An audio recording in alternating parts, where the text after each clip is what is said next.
need to turn on extra if you still need a mask. I was thinking about being the Joker this year. Or maybe I have a scary idea. I don't want to get booed right now. Let's see if Vlad's up too.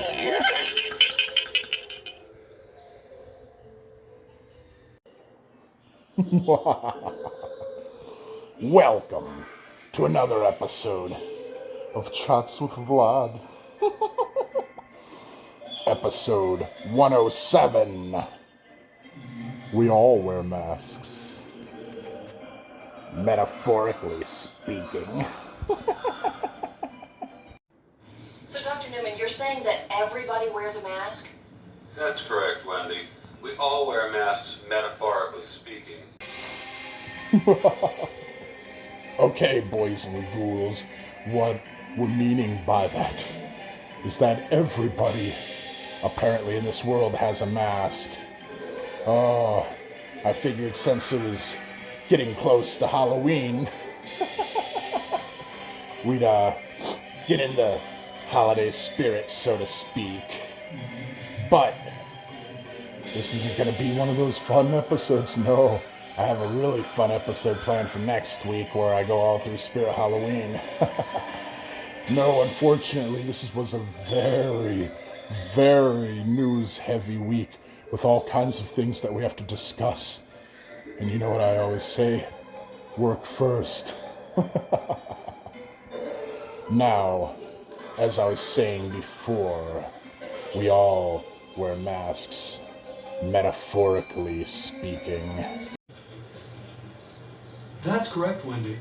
We all wear masks, metaphorically speaking.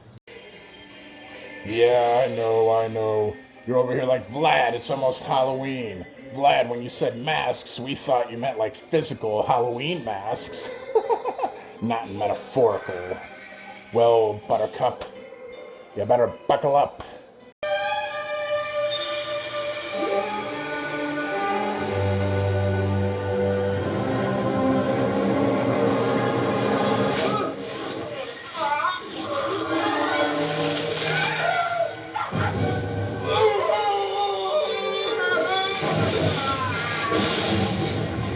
It was a news-heavy week, and I want to discuss some things. I want to discuss Thomas Crooks and how he tried assassinating President Trump. And then this week, there was Ryan Roth. One ended up in a mortuary, and the other one wishes he was dead. Because he'll never see light again, ever. And then on top of that, boys and girls, if that wasn't enough, at a Tucson Trump rally earlier this week, there were a lot of people claiming and complaining of being gassed or being hit with some kind of energy weapon. You decide. It's an alarming medical mystery for Trump rally spectators. These MAGA faithful were right behind Trump at last week's rally in Tucson, and now they say their eyes began burning right after the event was over. It hurt a lot. I couldn't open my eyes. Myra Rodriguez was in the high-profile front row of the VIP section right behind Trump. She shook Trump's hand as he arrived, and after his speech, danced along with him to his favorite Village People song, YMCA. She had a blast, but as she drove home, she says her eyes began to burn. And I'm like, something's wrong. My eyes hurt a lot, and I just have a really bad headache. She went to the ER and shared the medical record with us. Sudden extreme eye pain while attending a political rally. A doctor wrote on her chart. Severe allergic reaction diagnosed. Did you feel anything spray your eye during the rally? Not at all. Maya says all the folks on her side of the stage, 20 in total, told her their eyes burned. I couldn't see normal. Frances Moreno and her husband, Pastor Eli Moreno, were standing right behind Myra.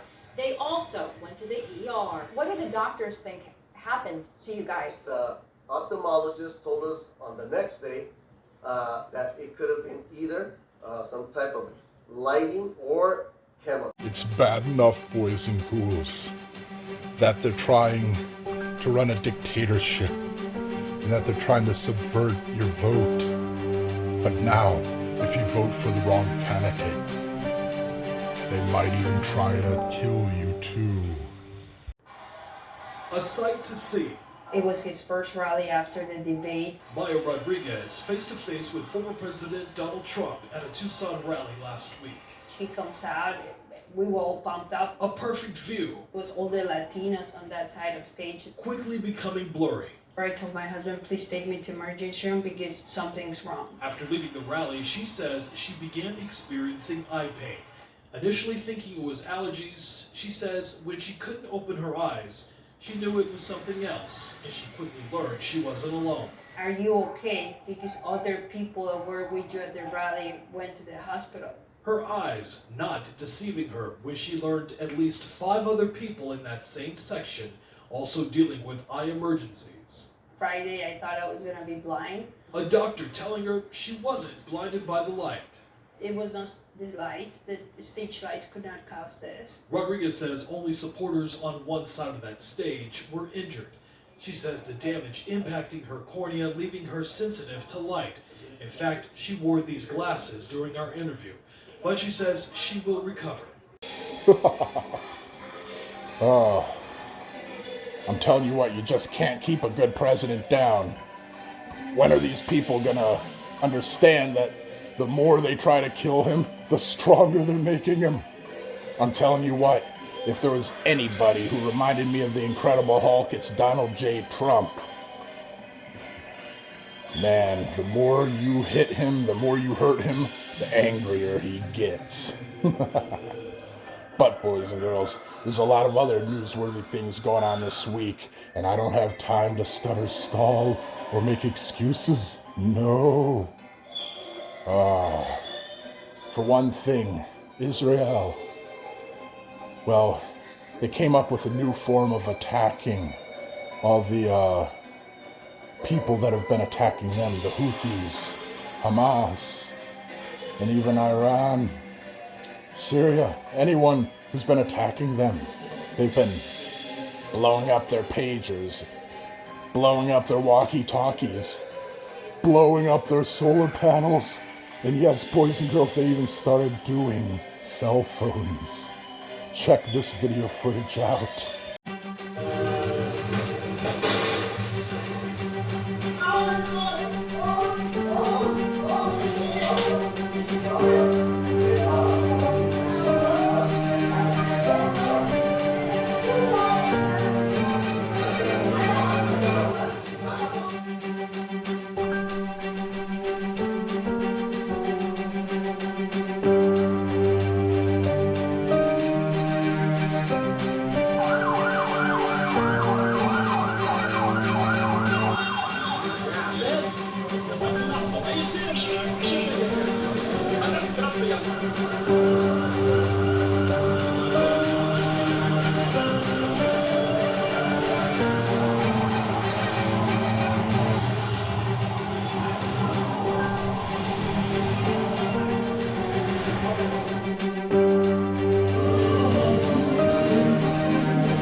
you're like me, boys and ghouls, you may be asking yourself, how exactly do they manage to pull off a neat little trick like this?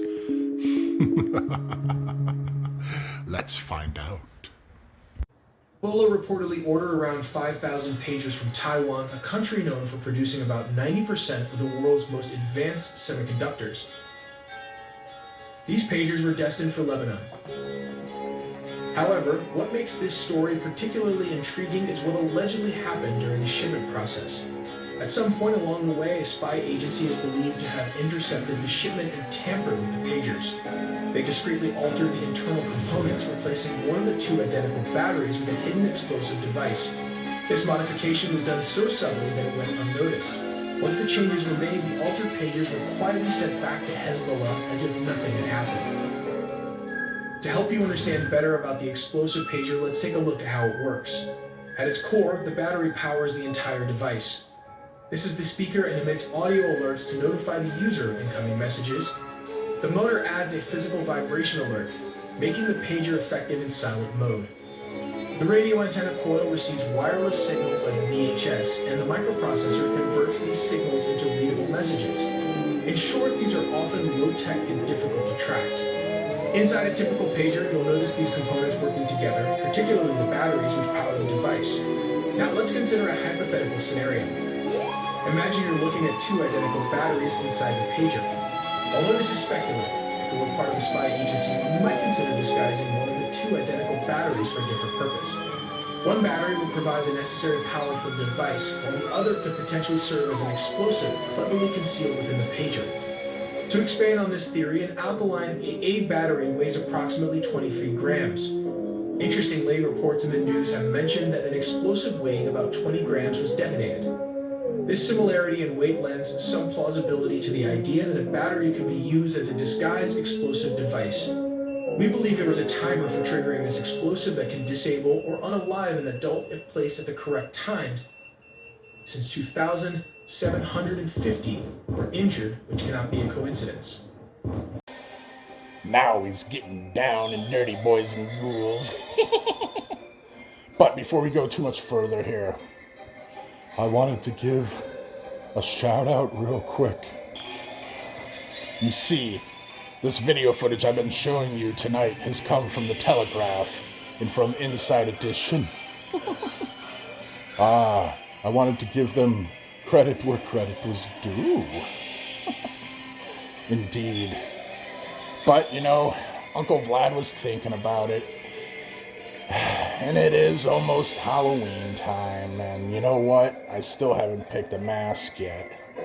Yeah, I know, you're like, but Vlad, you're wearing a mask. Yeah, this is my face. This is what I always look like. Halloween, you're supposed to be someone different. Something different. But what should I choose? This your boys and girls.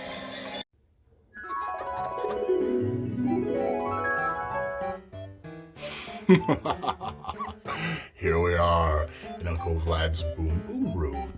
Surely here we'll find something clowny-like to wear for All Hallows Eve.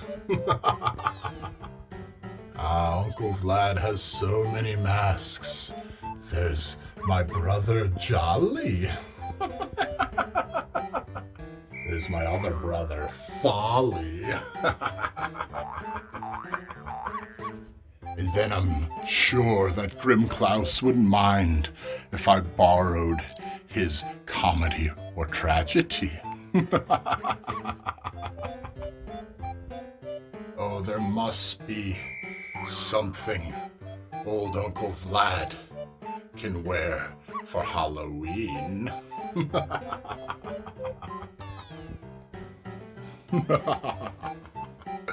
Recently, Uncle Vlad inherited another metallic mask.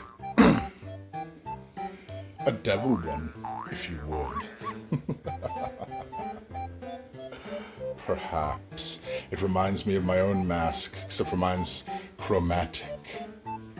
Now I know what some of you are thinking right now. Uncle Vlad, why are you so worried about masks right now? You already have such a cool one. Indeed I do. But I always wear that one. That wouldn't be very Halloween-like. Now would it?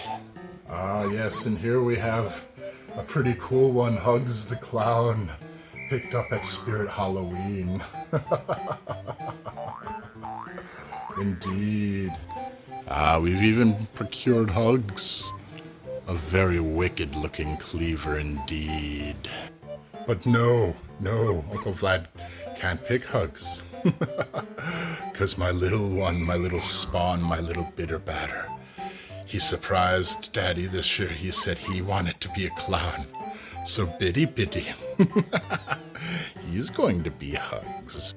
Now nothing's saying I have to be something clowny, but I mean, I just kind of figured, you know. But I could be a phantom. Or Uncle Vlad could get all techie and maybe mod something together. I mean, after all, I did mod my mask. So many choices. But one must choose on All Hallows Eve. A lot of people have asked me, Vlad, why did you choose the mask that you chose? Well, let me tell you, boys and girls. Years after I've grown old, and years after I've gone, someone else can pick up the mantle. And they can be Vlad and carry on my work. I half expect this. But if you want a more colorful reason, how's about this? I like my new face now much better than the old one. It doesn't cry and it doesn't look scared, and it'll always be pretty, even when I'm old and gray inside. My pretty mask. But the night grows thin, boys and girls. Indeed. And dawn approaches. So we better get to some funny ha-ha. Now, I was thinking about doing jokes about masks. But you know what?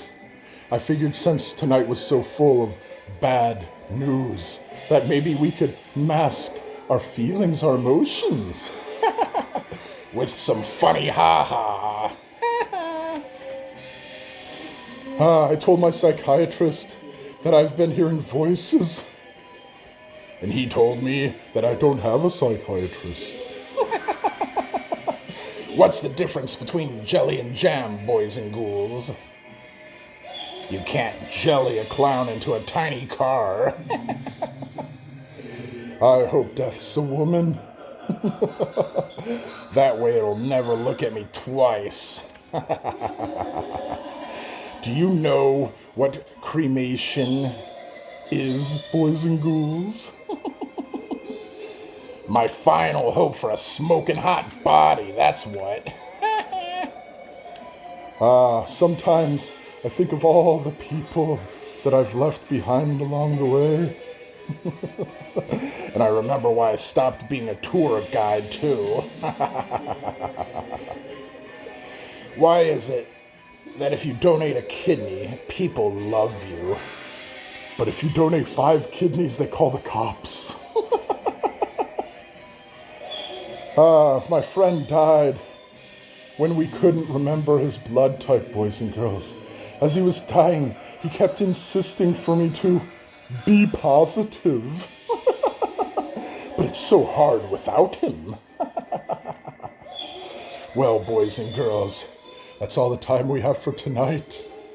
But like I told you earlier, we have a Spirit Halloween trip to look forward to next week. In the meantime, I want you to think about all the masks that are being worn by politicians, by the elites, and even by you and me, both metaphorical and in some weirdo cases, quite literal. I've given you quite a bit to think about. Don't you have things to do? Things to think about?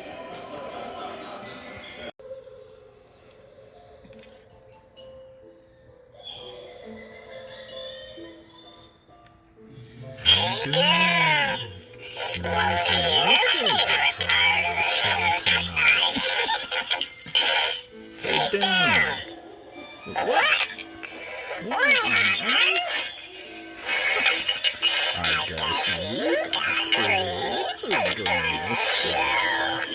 I certainly did. What do you think? I made it all by myself. I can tell.